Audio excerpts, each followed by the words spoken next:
You are kicking me out, Madam Speaker, for bringing out Dukraundi. Are you serious about it? I want to ask Madam Speaker again. You are kicking me out of this house for bringing the issue of Dukraundi, which was done by ZANU-PF. It was done under the leadership of ZANU-PF. So now you want me out because I spoke about Dukraundi. Who are you serving? What you're doing is unpatriotic and nationalistic, barbaric of the party you belong to. Barbaric of the party you belong to. I am living knowing that you have done the biggest mistake. I represent people on national issues here. My father was in Zambia, went to Tongogara for the struggle. He was Zapu. Which party? What you've done is wrong. What you have done is wrong. What you've done is wrong. What you want to appease the president. You are hoping that you be made speaker by bootlicking. It does not work like that. May God, make sure you get no other position in this country because you'll be danger. You start Dukraundi. Yeah. You start Dukraundi. Because you're sitting on that chair, it does not mean that you take the right offer.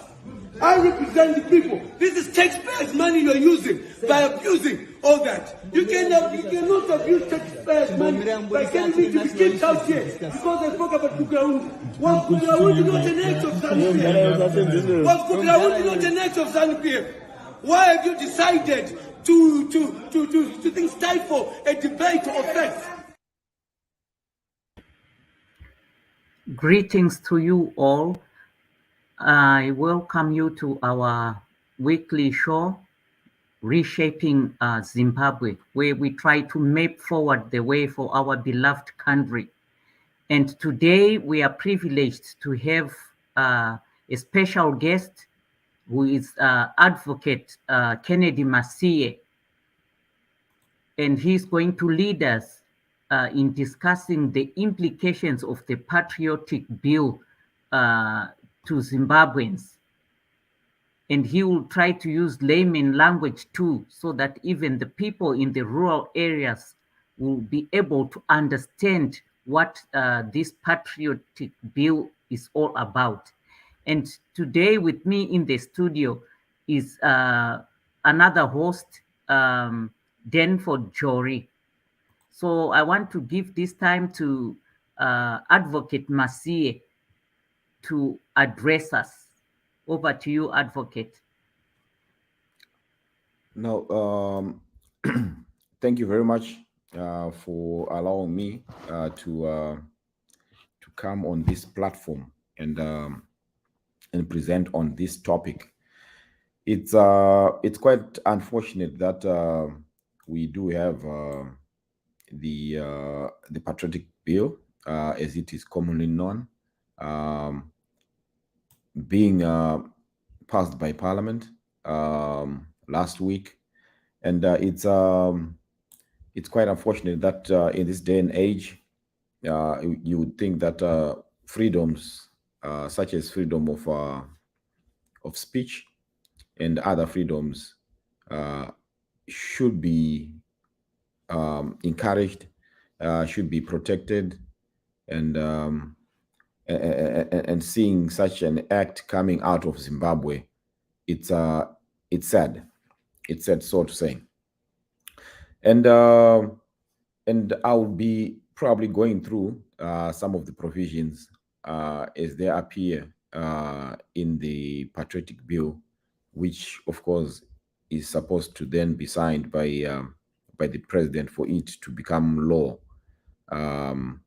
We anticipate that given how this bill was presented in Parliament, and given how and why it has to be presented at this time, and also given the track record of the government in trying to thwart freedoms, especially when it comes to the time of elections, I anticipate that the president of Zimbabwe will probably sign it into law before we have the elections coming in a couple of months. So just to dig in, this bill, which is, I said, commonly known as the Patriotic Bill, but its name is the Criminal Law Code Amendment Bill. Was presented in Parliament. Was first presented in Parliament in in last year, 23 December, and opposition parties and activists, criticized this bill from the onset. The long-threatened, patriotic bill, which we knew was coming. I know it had been spoken about in certain, forums by members of ZANU-PF before it was even presented in Parliament. We knew that this was going to come, and it was published and gazetted last year, I think, yes, on the same day, 23 December 2022. And the bill itself has got 4 aspects that it wants to deal with. Specifically, it wants to create the crime of willfully damaging the sovereignty and national interests of Zimbabwe. And secondly, it also wants to provide mandatory minimum prison sentences for rape. And fourthly, it will alter the definition of dangerous drugs whose possession, sale, and use are prohibited by the Charter. It also wants to narrow the scope of the crime of public office. So this is the general, areas that this bill wants to address. You see that the other 3 aspects are pretty much aspects that want to camouflage the introduction of thwarting free speech by people who want to criticize the government. And that one aspect of willfully damaging the sovereignty of national interests of Zimbabwe is pretty much as I can say, off when it comes to what this bill is, trying to address on the other 3 aspects, which are generally, common criminal acts that are there in our laws. So just to zoom in on the first aspect, which I'm going to present on, clause 2 of the act will basically insert, because this is just to go back, this is not an act. It's not a new act that is being presented. It's an amendment to an already existing law. So it's like inserting this crime into that law, which is the criminal code, which is already there in Zimbabwe. So the Patriotic Bill and the Act, also the Patriotic Bill or Act, as we commonly know it, is just an insertion of additional crimes to a law that is already existing, which is the criminal code. I just wanted to be clear, because I know people might think that a new law or a new act is going to come out called the Patriotic Act or the Patriotic Bill. There's nothing like that. It's an insertion of a provision in an already existing law, which is the criminal code. So the criminal code is the code that deals with all crimes, common law crimes, or civil law crimes, and so forth. It's the codification of all crimes that one can be held with if they are convicted or if they are arrested. So that's why we are seeing these 4 grounds being made or presented in this one act. Issues regarding rape, issues regarding possession of drugs, and issues regarding the abuse of public office. So I just wanted us to be clear on that one, that there's no new act specifically addressing the Patriotic Acts and so forth. It's an insertion of a new crime within already existing framework. So clause 2 of the bill inserts that new provision into the code that creates the crime of willfully damaging the sovereignty and national interests of Zimbabwe. This crime is basically said to be or will be committed by a citizen or a permanent resident of Zimbabwe who takes an active part in a meeting involving or convened by an agent of a foreign country. If the citizen or resident knows or has reason to believe that the objective of the meeting is one of the following: to consider or plan armed intervention in Zimbabwe by the foreign government, or to subvert or overthrow the constitutional Zimbabwean government, or to consider, implement, or extend sanctions or trade boycott against Zimbabwe or against an individual or official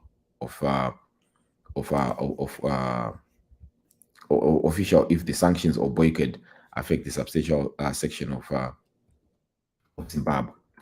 So this is one of these are some of the provisions that we have, and the penalties for these crimes are as follows.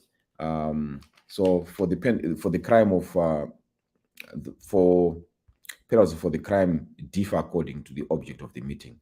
So depending on what is being discussed, the penalty will either be stiff or be considered minimal.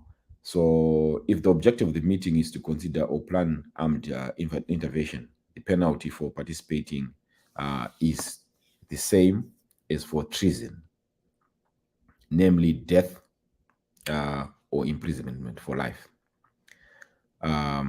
If the objective of the meeting is to subvert or overthrow the government, the penalty for participating in is the same as for subverting a constitutional government, namely imprisonment up to 20 years. And if the meeting is about sanctions or trade boycott, the penalty for participating in it is a fine up to 2,000, I think, RTGS, 200,000. It should be US, Zimbabwean dollars, or imprisonment up to 10 years or both. And in addition, if the crime is committed in aggravating circumstances, if the sanctions were implemented as a result of the meeting, or if a non-binding advisory was issued with the same effect as the sanction, or if the convicted person made a false statement during the meeting, and if the prosecutor so requests, the court may impose any of these following penalties. 1, deprivation of citizenship if the convicted person is a citizen by registration or dual citizenship. So here, I just want to stop here before I go to the next one. Here, it talks about removal or deprivation or of citizenship by registration or dual citizenship. So it would seem that probably this provision is probably speaking to those people who acquired citizenship, Zimbabwean citizenship, later on, probably through marriage or through other means, because we know that citizenship in terms of the constitution has got several grounds in which you can. It's birth, registration, and I think there are other grounds there. So if you would think that probably they are saying, if you are a registration, if you're a citizen by birth in Zimbabwe, well, we're not talking about the deprivation of citizenship, because you acquired citizenship yes, of Zimbabwe through registration. So we're just unregistering you. But when it talks about dual citizenship now, this one does not care about you being a Zimbabwean by birth.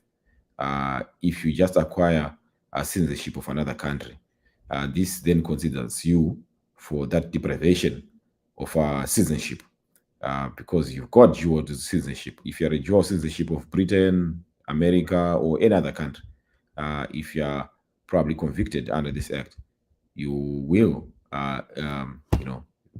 they will take away that Zimbabwean citizenship for you.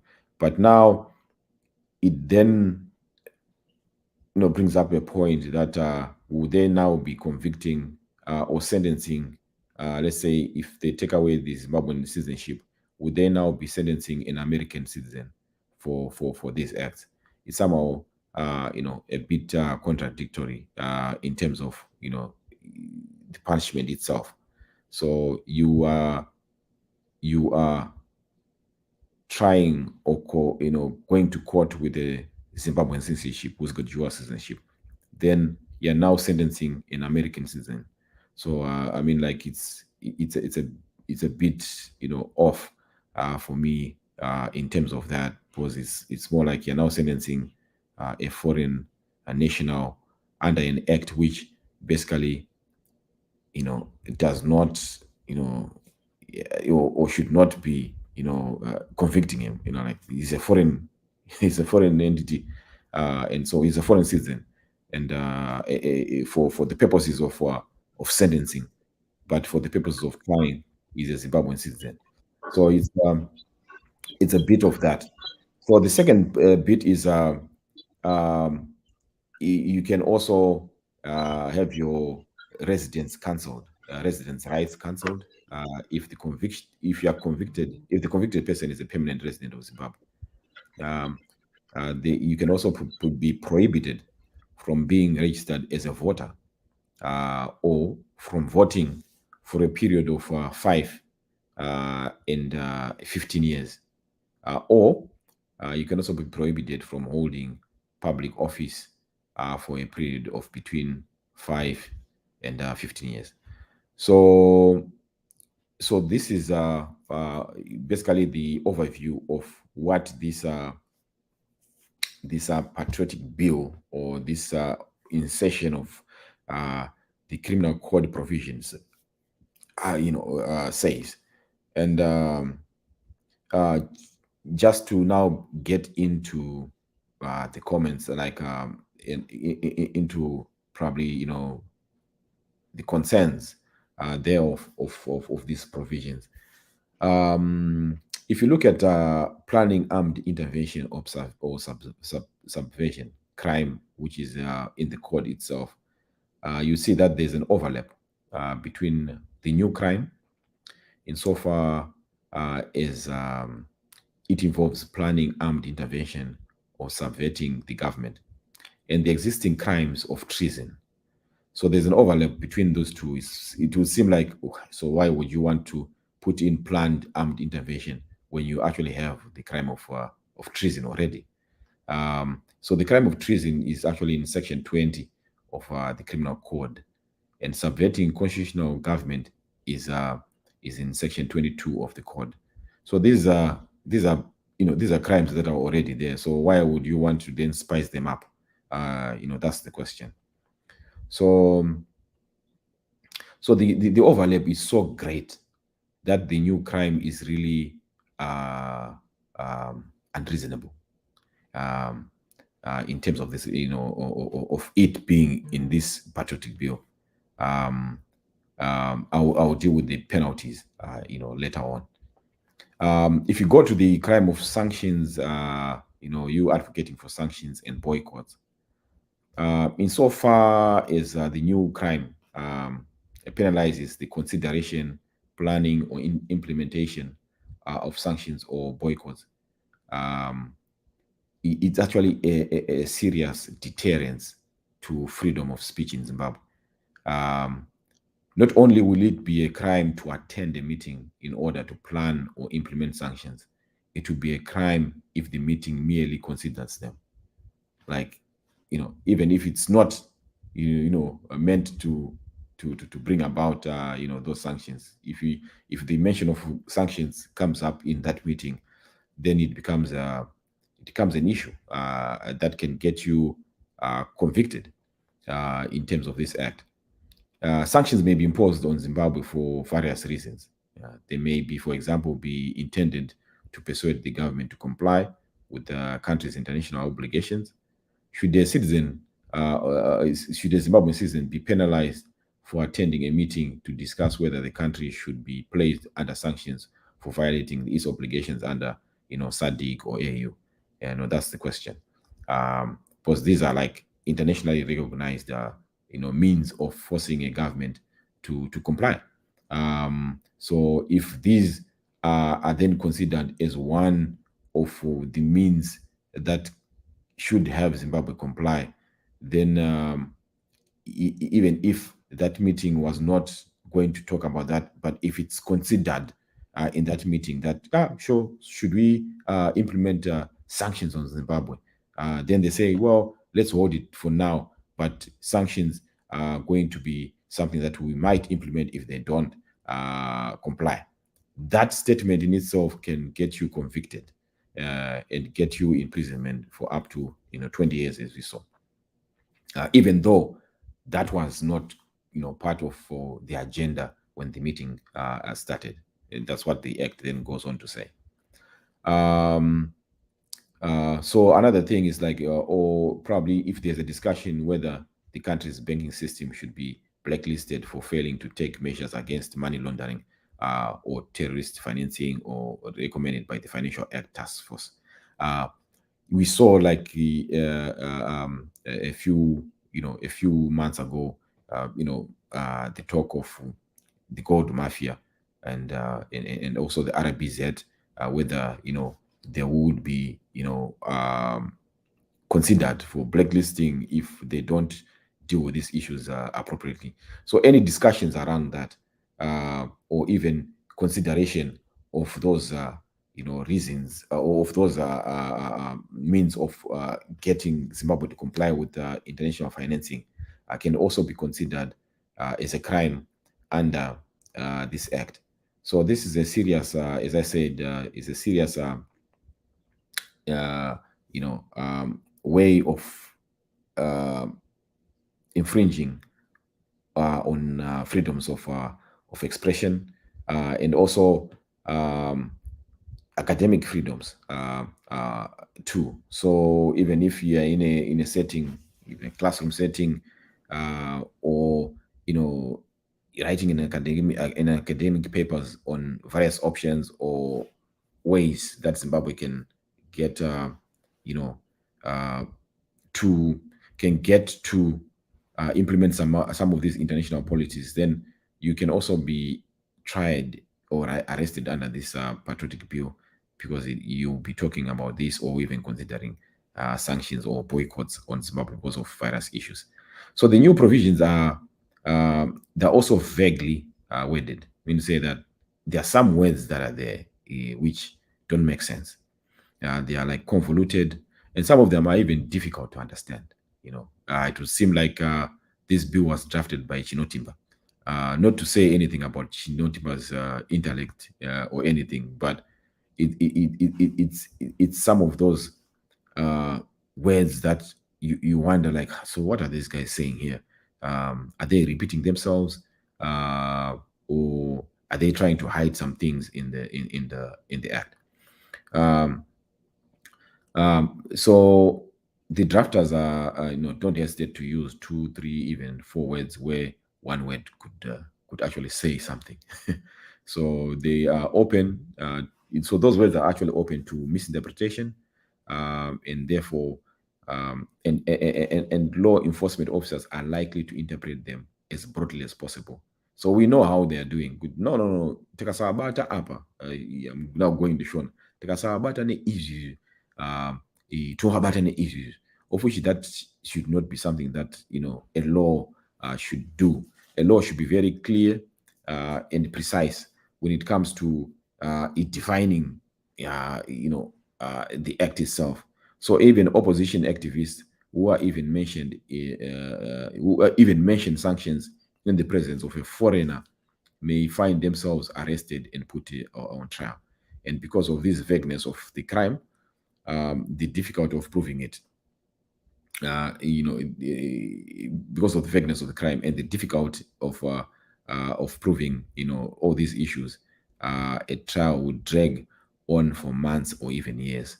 So, if the law is not quite clear on what it's saying, then you leave room for argument, a lot of argument, which is, I'm saying, it can take years, it can take months, getting someone to be found not guilty, so to say, or found guilty, because there's that misinterpretation and vagueness of the law itself. And it will also make it difficult for even magistrates to try them. So I'll talk about these provisions later on, or these words that I'm talking about later on. So the penalties themselves, some of these penalties prescribed for the crime are unconstitutional. As I noted before, for attending a meeting to consider or plan armed intervention, the penalty is the same as for treason. And under Section 20 of the Code, the penalty for treason is death. However, Section 48 of the Constitution states that death penalty can be imposed only on persons convicted of murder committed in aggravating circumstances. Hence, it cannot be imposed on persons convicted of treason or the new crime, which this bill states. So, Section 20 of the Code should have been aligned with the Constitution a long time ago. The current Section 20 of the Code is basically unconstitutional. Of course, we have not had anyone being sentenced to death for treason, and hence probably that's why some lawyers have not really taken this to court, or maybe they have, but Section 20 itself is unconstitutional because the Section 48 of the Constitution clearly states that the death penalty can only be imposed on persons convicted of murder committed in aggravating circumstances, and not treason or this so-called new crime in the Patriotic Bill. So that's probably that about it. So the additional penalty of deprivation of citizenship, which can be imposed on someone convicted of attending a meeting to consider sanctions, infringes on Section 39 of the Constitution. So Section 29 of the Constitution provides that citizenship by registration can be revoked only if it was obtained by fraud, if the citizen communicated with an enemy during a war in which Zimbabwe was engaged. So those are the only grounds in terms of the Constitution. So this act cannot come in and purport to be amending the Constitution. That cannot be. That cannot be. It's pretty much, as I said, probably an act of someone who was angry somewhere at the Jongwe Shek building was just putting in all those things without really considering the Constitution. Like, the Constitution is there. That's our Constitution. So any law that is in contravention of the Constitution then basically is not law at all. So that's an infringement in our constitutional rights. So citizenship by birth can be revoked only if it was obtained by fraud, mistake, and there is So citizenship by birth can be revoked only if it was obtained by fraud or mistake, and this is so whether or not the person is a dual citizen. So basically, if you are convicted of this crime of under the Patriotic Bill, of attending meetings that consider sanctions or probably war against Zimbabwe, you cannot have your citizenship revoked by birth if it was not fraud or mistake. So having this act coming in and just taking away that right to citizenship is basically, a non-event and in contravention of the Constitution.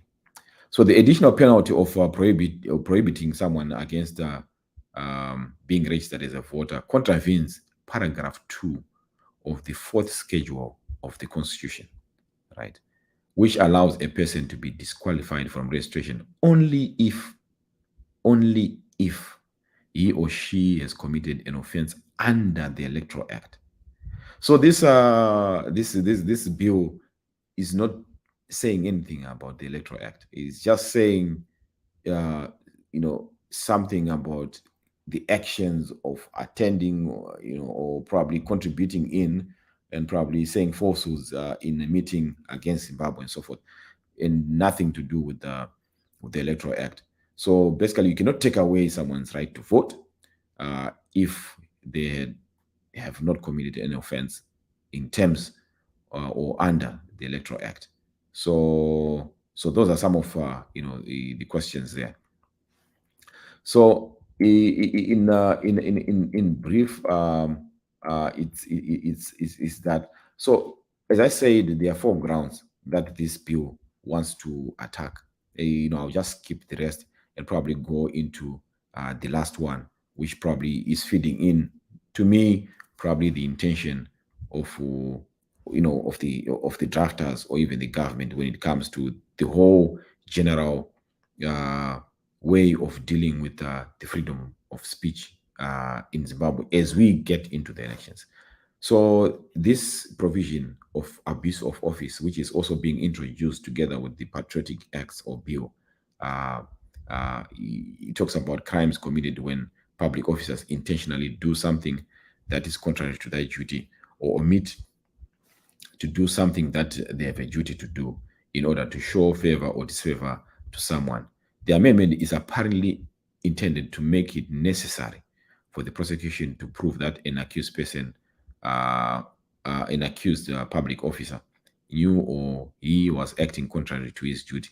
I say, probably apparently, because the opening words of the new sections are missing from the act, from the bill. So it is impossible to say precisely what the amendment to this crime will be. So probably the clause should be corrected.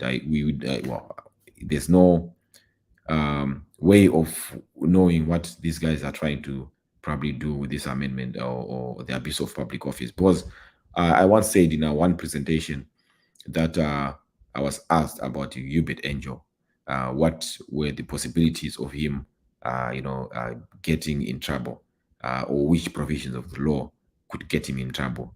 And I cited this section, section 174, that if Zimbabwe was serious about, the crime that Hubert Angel is apparently or was apparently cited in, he was supposed to be convicted or in fact tried or arrested under this section 174 of abusing public office and in engaging in activities that perpetuate theft of Zimbabwean resources and so forth.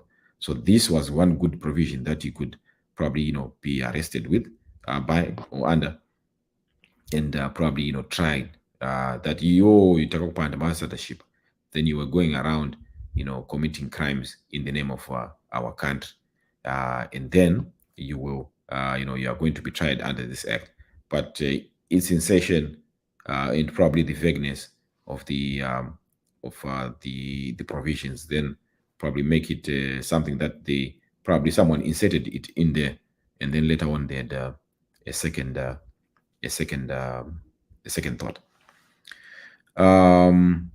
So probably in conclusion, this act basically is something that is rather shows signs of having crafted in haste, so to say, to just craft this law, for whatever reason. But we know that this law was probably muted, as far back as March 2021, and they had these elections probably in their thoughts that they wanted to have this thing, come into law, or these provisions amended by by the election date. And we know that quite recently the elections date was also announced. So that haste of having, it's not even a coincidence to me that you have the election date being announced in the same weeks, and then you have this law being passed there probably in the same weeks by Parliament. It's not coincidence. It's something that is well crafted, agenda towards thwarting, freedoms that are already provided in the Constitution. So the bill also lacks on clarity, which also makes it hard for the prosecutors to secure convictions against people charged with willfully damaging the sovereignty and national interests of Zimbabwe. And it also complicates the tasks of the court when sentencing other crimes, and so forth. The rule of law basically requires criminal laws to be clear, precise, and easy to understand, so that everyone knows when they are breaking the law. Vague laws are a hallmark of repressive governments, which use them to keep their people, in check or cowed to some submission. They should be these kinds of laws, they should not be tolerated, and they're actually unconstitutional, and defies all the tenets of democracy. And the bill coming in again at the time when we have elections, it's something that is also suspicious, and you actually can clearly see the motive of it coming in now, because it's pretty much there to thwart the freedoms that I highlighted above. And some of these provisions in statements that are there make it even difficult to really see what's going on or interpret. So we know how our ZRP, behaves in Zimbabwe, especially with the laws that are somehow clear. They just arrest you for that. We've got Honorable Job Scholar, who's incarcerated right now for a crime that he said to have committed when when the law actually says something else. But because of probably someone who is at Shek building, just pointing that he has to be arrested, then he gets arrested under certain provisions of the act. So now coming in of this Patriotic bill with these new provisions, which are even more vague, it will actually see a lot of people being arrested for things that are non-existent. And the other thing is like, so who is going to be the judge of your crime? Because of this vagueness, you would want someone who is well vested in the interpretation of laws to probably come up with whether someone is being convicted and so if someone has committed a crime under this act or not. So I'll stop here because I wouldn't want to probably continue talking and probably answer questions. Thank you.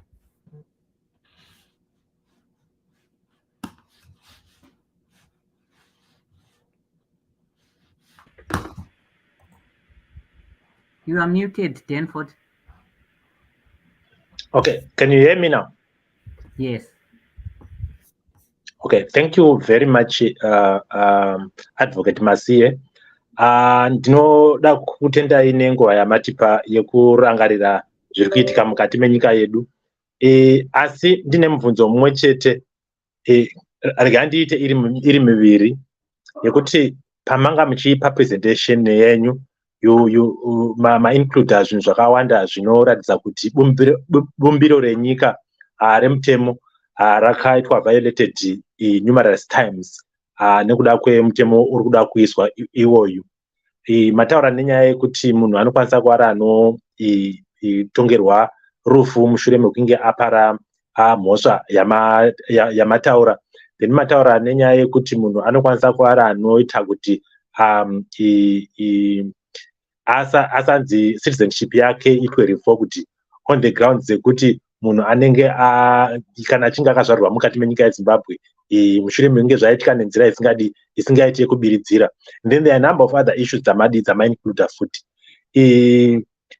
Saka mubvunzo wangu wandoda kuti ndiise kwamuri ndewekuti zvinoreva here kuti government in particular parliament members of parliament vachiuyisa mutemo wakaita saiwoyu vanga vasingazivi kuti pari kukanganiswa mutemo weconstitution. Ndo mubvunzo wangu wekutanga. Wepiri ndewekuti tichinzwa maparliamentarians neivo vakuru vehurumende vachitaura nyaya yekuti mutemo uyoyu uri kuda kuti uiswe, tinokwanisa kuvati tinoufananidza nemutemo yakaiswa kuUnited States of America ya1799 wekutanga ndeweLogan Act. Wechipiri wakaitwa futi mu2001 mushure mekunge I think it was September 2001 mushure mekunge maTalibans aita bomb part of the buildings ekuAmerica, ende mutemo uyo unonzi Patriot Bill, Patriot Act. Imimi sekuona kwenyu munoona here kuti there are some parallels between what came into being in America as far as the Logan Act as well as the Patriot Act that is in place. Thank you very much.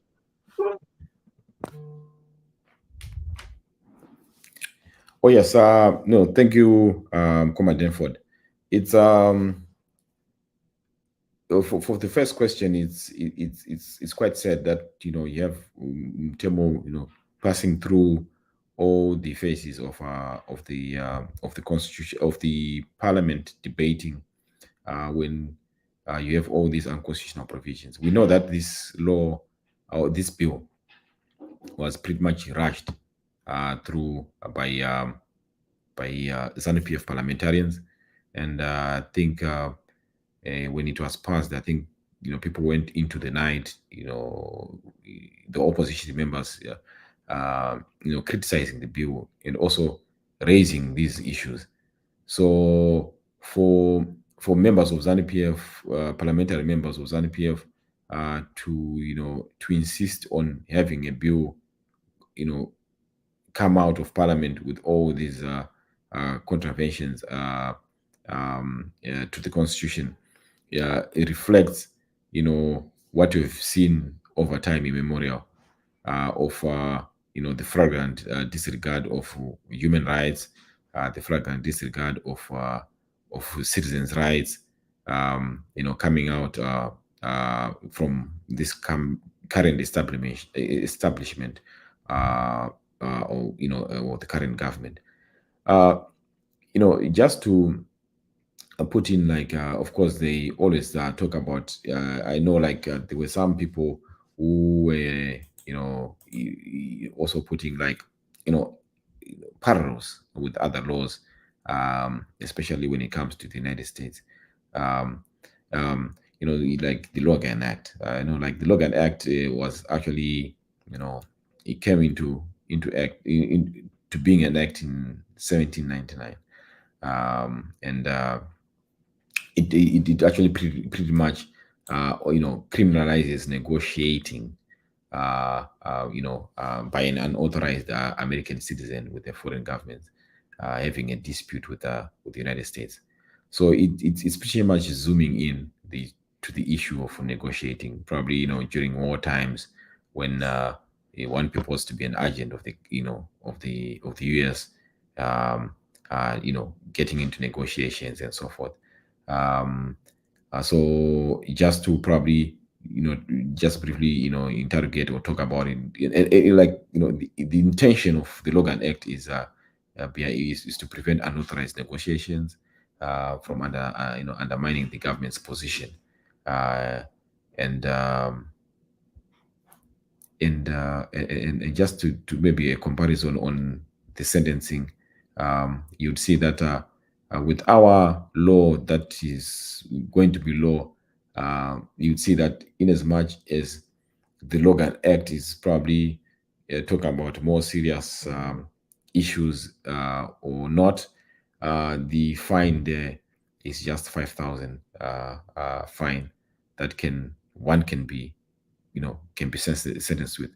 But in comparison with ours is now talking about death, it's actually talking about life imprisonment. It's talking about 20 years imprisonment, and so forth. So you would see like the intentions there, they are pretty much different. They are not intended, like if you talk about Logan Act, to me, if you look at the Logan Act, it's intended to probably make sure that citizens are probably aware that, Shama, if we're negotiating with the foreign government, if we're if we're in dispute, let's say, for example, with Russia, and you go there and purport to be trying to negotiate American position with Russia, and so forth, then you'll be found guilty. You've been sentenced under the Logan Act and be found guilty or sentenced with 5,000 fine.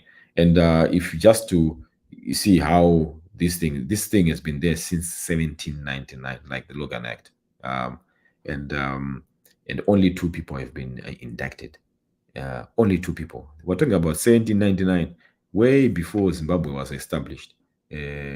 Pasata power ni nyika in Zimbabwe, as a country as it is right now. This law was already there, and only 2 people were indicted under this act.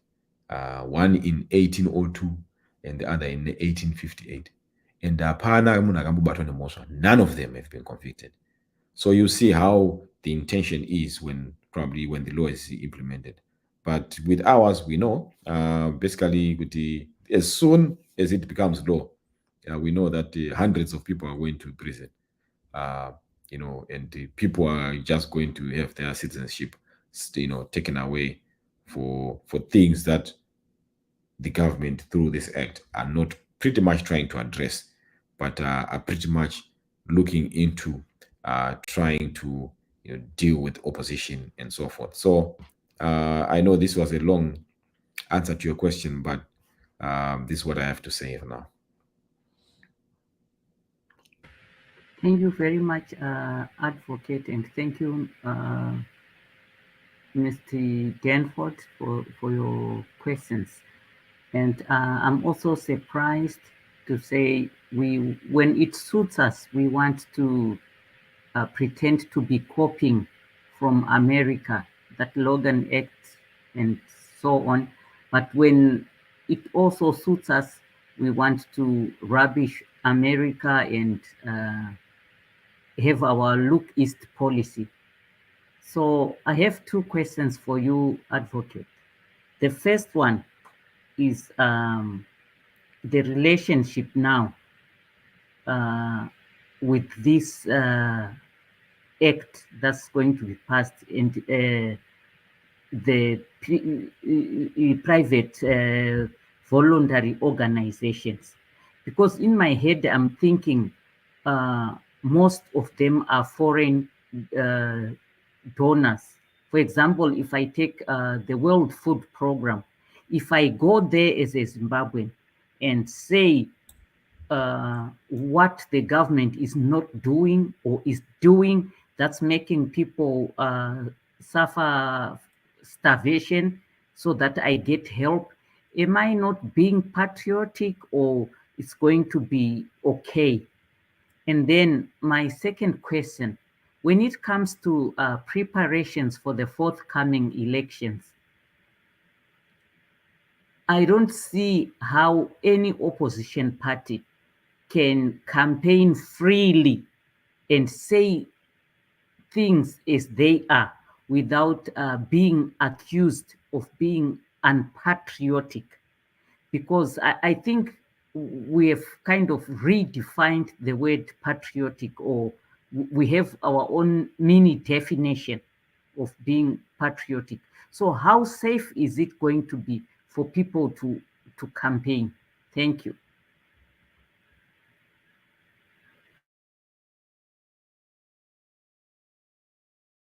Sorry, I was a bit muted there.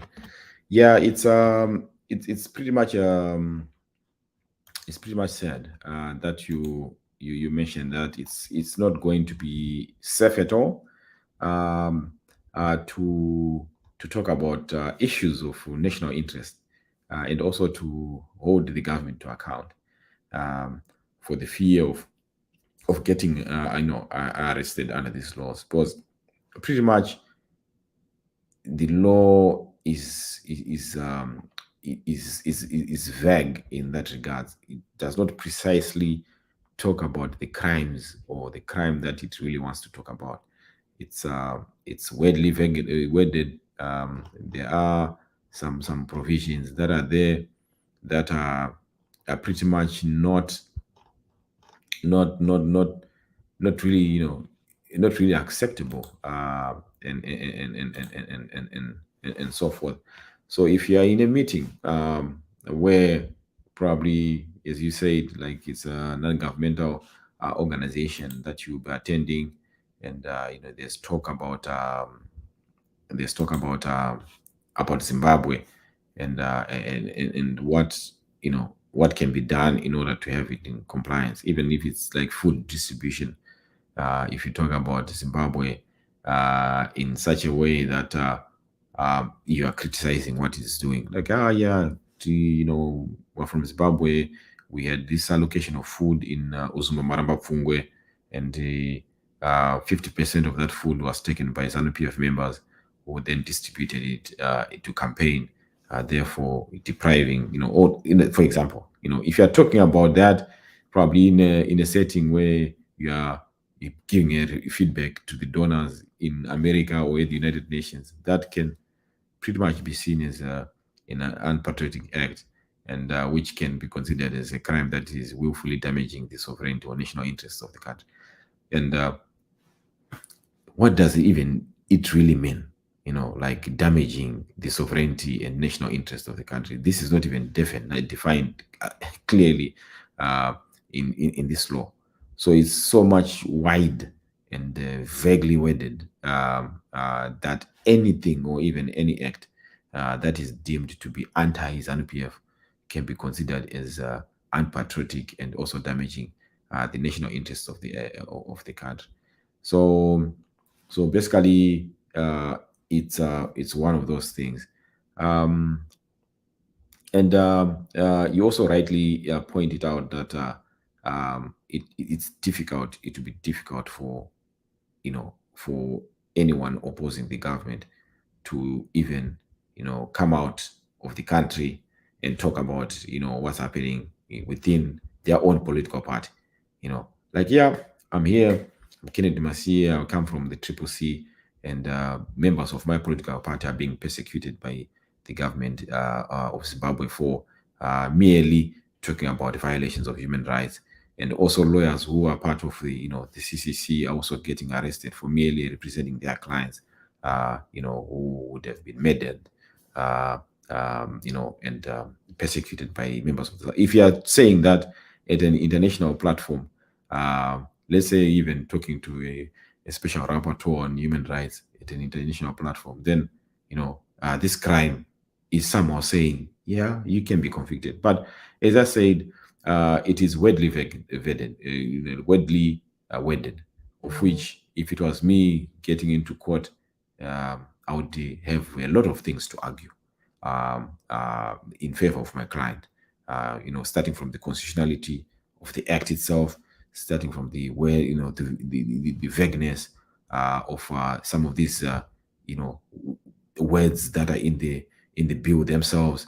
But when someone is brought to court, in as much as you would have all these arguments, we're talking about the right to liberty. And what is happening to him at that time, his liberties are being infringed on something that probably he will not be convicted for, or something that is going to drag for months. Are incarcerated. And if you look at the seriousness of the sentencing itself, there's a likelihood that that person will not be granted bail, because they'll be saying that this crime is serious. If he's convicted, he's likely going to be killed, or sentenced to life imprisonment, or he's got a sentence of up to 20 years imprisonment. So these are grounds themselves for the prosecution to then vigorously argue against the bail, citing that the crime is so serious that if he's released, he's likely going to skip bail. So this is just in the reverse, that there will be so many liberties that will be infringed if this act is going to come into law. In as much as it is vague, and lawyers can argue around some of these issues, and put out the issue of someone being convicted beyond a reasonable doubt, and so forth. What will be happening to that person in the meantime? Probably is going to spend almost a year in imprisonment, like what Honorable Job Scholar is facing right now, only to be acquitted of that serious offense, so forth. So it's something that is infringing on multiple rights: right to liberty, free speech, and I would also want to throw in there the right to conscience. So if you think that no,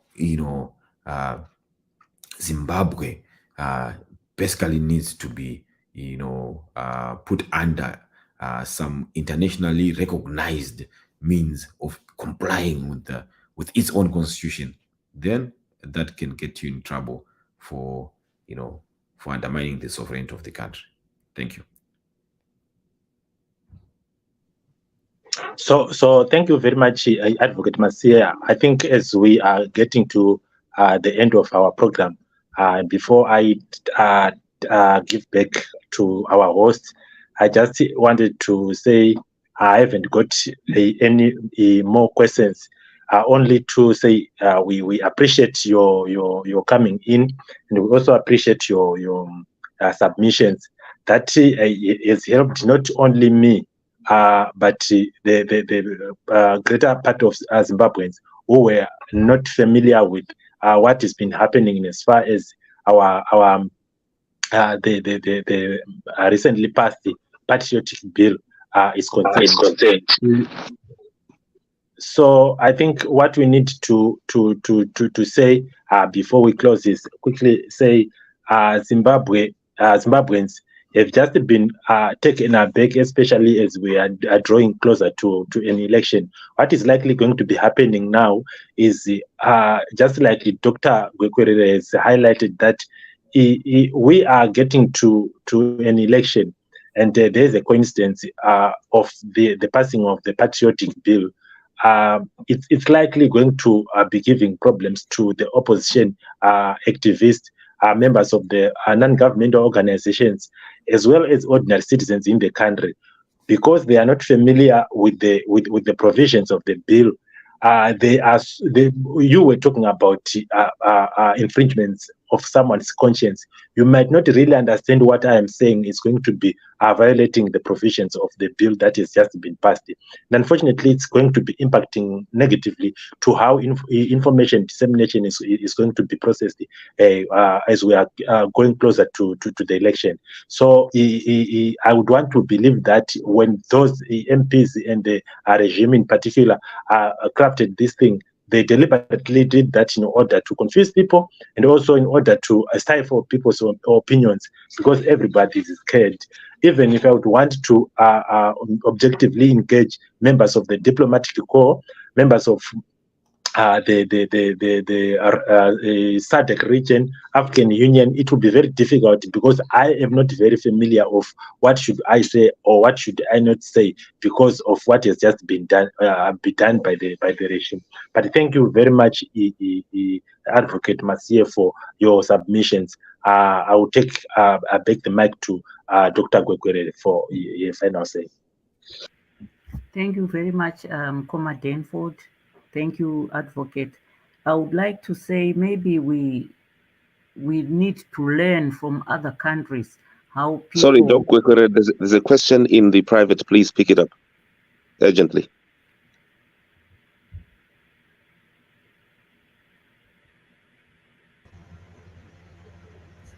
Okay. We have a question. Sorry guys for the disruption. We have a question which asks Advocate Masiye. Advocate Masiye, you seem glued on infringement of rights. What of infringements of rights measures laws, UN laws, and the treaties. Maybe if you could increase your volume, or maybe I could just read it if you don't mind, please. Yeah. Please go ahead. Yes, Advocate Masiye, you seem glued on infringement of rights. You seem to be repeating on that. What of infringements against major laws of the country, of Zimbabwean law acts here? Several, and also UN laws, treaties as well. And I'm taking it here a gear up. How are, for instance, UPR reviews going to be conducted? Because UPR reviews are done outside Zimbabwe. And before we even get there, let's talk about our own laws. There are major laws, major Zimbabwean laws that are being infringed by the very existence of the Patriotic Bill, are there not? So the question there is, the Patriotic Bill, is it not just a piece of unlawful, an unlawful construct which is being introduced, no matter how clean it may seem? Are we not having here something being introduced on the people that is totally and completely unlawful? No, thank you very much, Sima. I think you actually asked the question and also answered it there. This act in itself not only infringes on rights that I highlighted, like which are in the Constitution. If you look at the right to freedom of expression, it's an internationally recognized right in terms of all UN. In the UN Charter and other treaties or conventions that Zimbabwe is also part of, and also even if you want to even take it home, if you look at the African Charter too, it also talks about freedom of expression.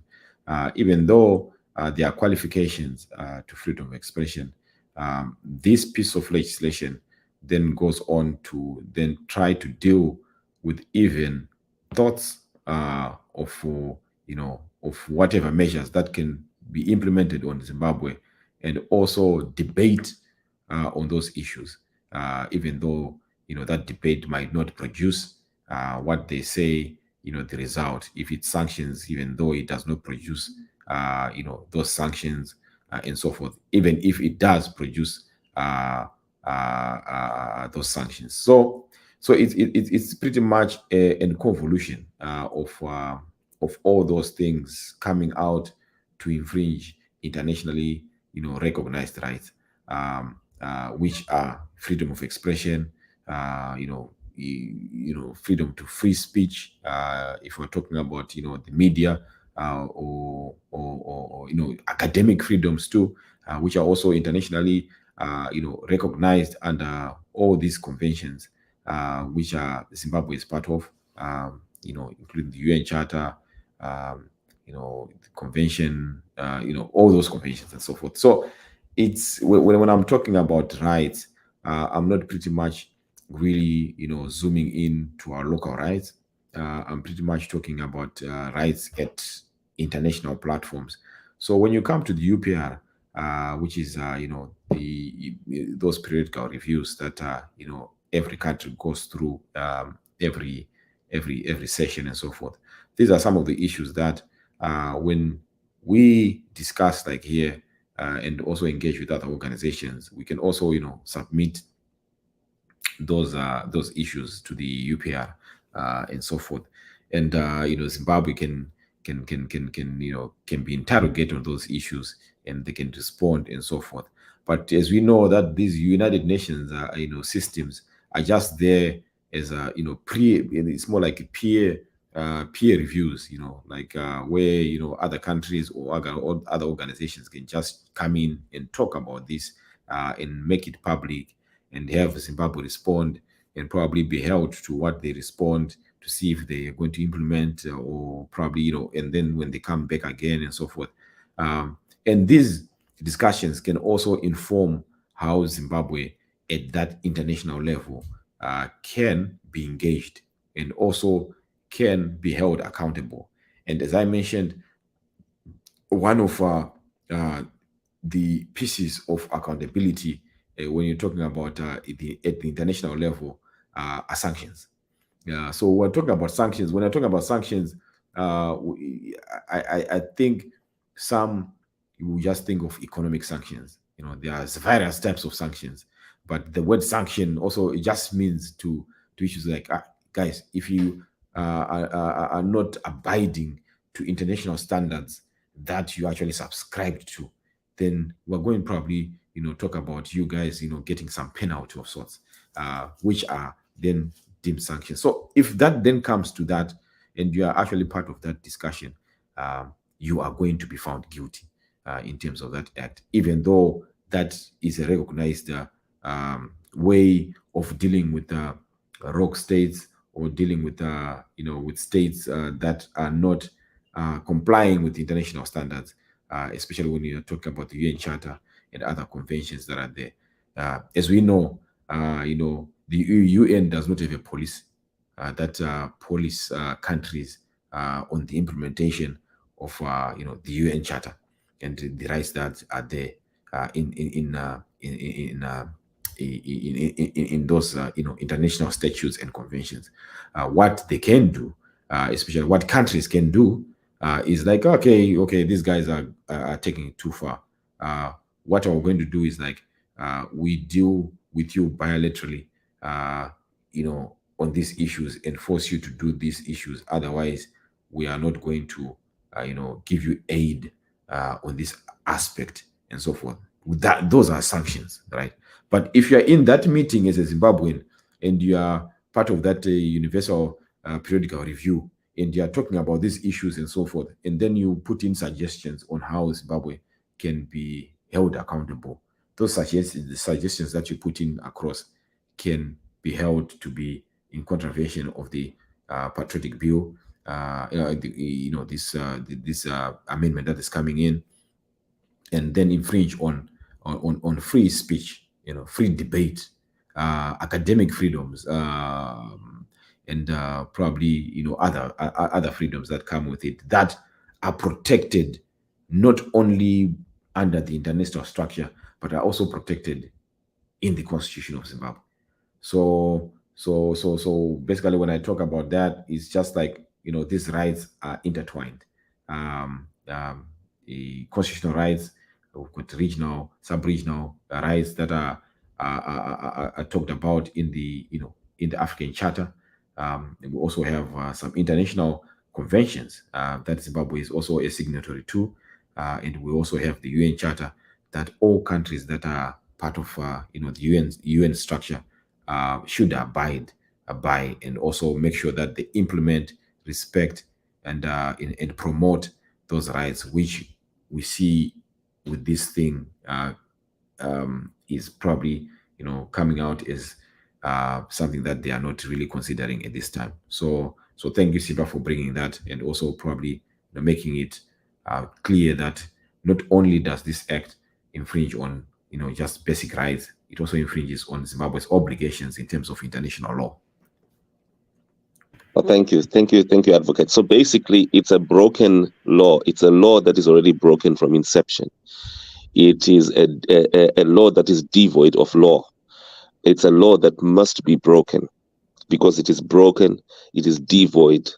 And perhaps, let me ask as I end that, don't you think that maybe the best way Zimbabweans need to deal with this is to just break this stupid law, this unlawful law? Just break it. If it means you have to go to prison, go there. If it means you have to die, you die. As long as you're dealing with something that is totally unlawful, that must be dealt with once and for all. And Zimbabweans should not be scared of something that is totally unlawful, even by Zimbabwean standards, even by village standards. Yes. Thank you very much, Koma Simba, for your submission. And thank you for your question earlier. We want to appreciate our viewers and our audience on other platforms. I see Mkomatino there. We appreciate you and other people that are on Zimai, that are on YouTube and other channels. I wanted to say in conclusion that being patriotic is not something that can be forced down somebody's throat. You cannot force me to love something if it's not lovable. So, first of all, make something attractive, make something beautiful, make something appetizing so that people welcome it. It doesn't have to be forced down people's lives. Where I live, people love their country. And when I say love their country, I'm talking of the majority, even little children, even little kids want to save the army from the time they are in high school. They enroll in a class to say, I want to join the military or I want to join the Marines and defend my country. They love it so much because the country is something to offer. So I think as a way forward, Zimbabwe must have something to offer its people so that they love their country. And also, if I point out things that are going wrong, it's not that I'm not patriotic. I'm just wishing for change. I'm just wishing for restoration or correction of things. I want to leave this time to Advocate to give us his parting shots before we end the show.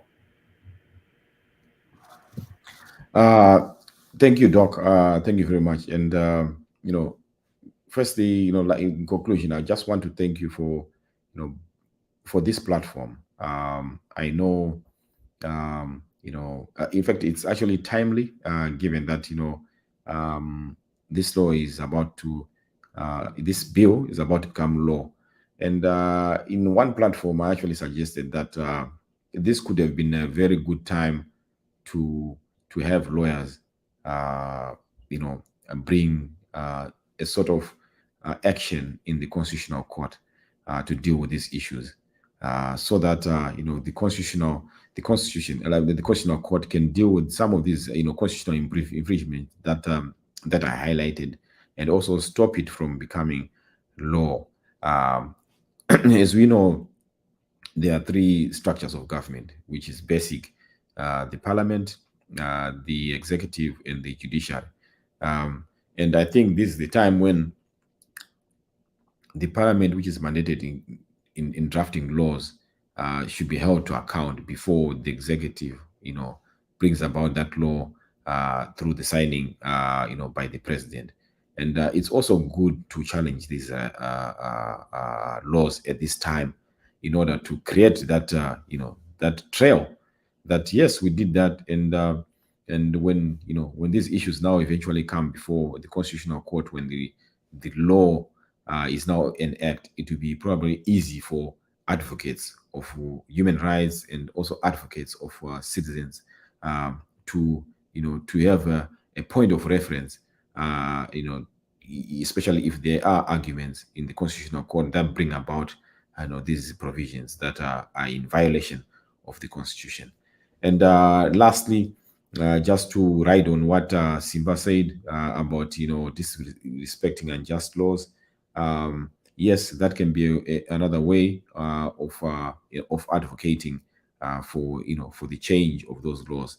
And when you don't respect those laws, basically you have to then follow up with ways of dealing with that law, which will basically be challenging the constitutional provisions of that law through an already set up system that is there. If it's in Zimbabwe, probably through the constitutional court. If you are deemed to be have infringed, then you go and advocate for the for the removal of that law or specific provisions of that law through the constitutional court. And I think, just citing one author who talked about this, his name is Thomas Aquinas, who said that an unjust law is a human law that is not rooted in the internal law and natural law. And any law that uplifts human personality, any law that uplifts human personality is just, and any law that does not uplift human personality is unjust. So basically, what we are seeing here is an unjust law coming in, and hopefully, which of course is something that will be a pipe dream. Hopefully, the president of Zimbabwe will not sign it into law, but we know that that is not something that is going to happen. But if it indeed signed into law, then it's something that citizens need to take upon themselves to challenge the law through the courts, and also through internationally recognized institutions such as the United Nations and so forth, and stop advocating and not to stop advocating for the respect, implementation, and observance of human rights in Zimbabwe. Thank you very much for inviting me, and until we meet again, thank you. Advocate, before we shut, I wanted to propose, in my view, if Zimbabweans are going to express the truth on this piece of unlawful law, they're going to need, between today and the day Mnangagwa signs this law, and even afterwards, pick up the phone on live video or on space like this, phone the US Embassy, or phone Washington, phone London, phone China, Beijing as well, and report the findings in the audits that are being announced in Parliament, for instance, about the looting. Just do it publicly. Everyone just be in open defiance of this unlawful law. Don't you think that will just shut the piece of nonsense down? And if Zimbabweans intend to protest on 23 August or on 24 August, they need to start doing it now in this open combat. Thank you very much, Mkoma Simba, for your suggestion. And thank you, every listener, every participant. We meet again next Sunday this time. And thank you, Citizen Hande, who is operating from behind the scenes there. Thank you, and goodbye to you all.